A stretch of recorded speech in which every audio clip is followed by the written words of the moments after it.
তামিম ইকবাল প্রথম কথাটাই বলেছেন যে এই কয়েক টোটাল যদি আমি 1.5 বছর রেপুটেশন ইমেজ সেটা বিল্ড আপ করতে হবে।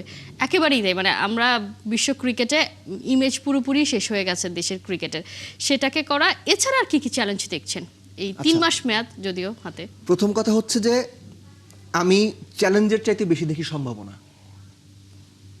তামিম ইকবালের এই বোর্ডের সামনে চ্যালেঞ্জ যদি কিছু থাকে সেটা সাংবিধানিক প্রাতিষ্ঠানিক চ্যালেঞ্জ, যেটা বেশি সেটা হচ্ছে সম্ভাবনা। সম্ভাবনার কথা আমি কেন বলছি, যে এই বোর্ডটা আমরা সবাই জানি যে সরকারের একটা প্রত্যক্ষ কিংবা পরোক্ষ একটা সমর্থন কিংবা আশীর্বাদ এই বোর্ডের উপর রয়েছে।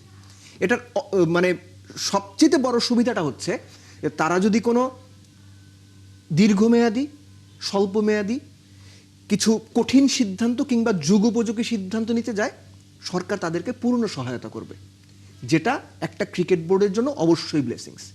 অ্যাট দ্য সেম টাইম যে মানুষগুলো এই ক্রিকেট বোর্ডে এসেছে এদের অনেকের অবস্থাটা এরকম যে তারা ক্রিকেটের সঙ্গে সম্পৃক্ত লম্বা সময়, আমি যারা নতুন এসেছেন তাদের কথা বাদ দিয়ে বলছি, সম্পৃক্ত লম্বা সময়, এবং বাংলাদেশ ক্রিকেটে তাদের ভালো কন্ট্রিবিউশন রয়েছে।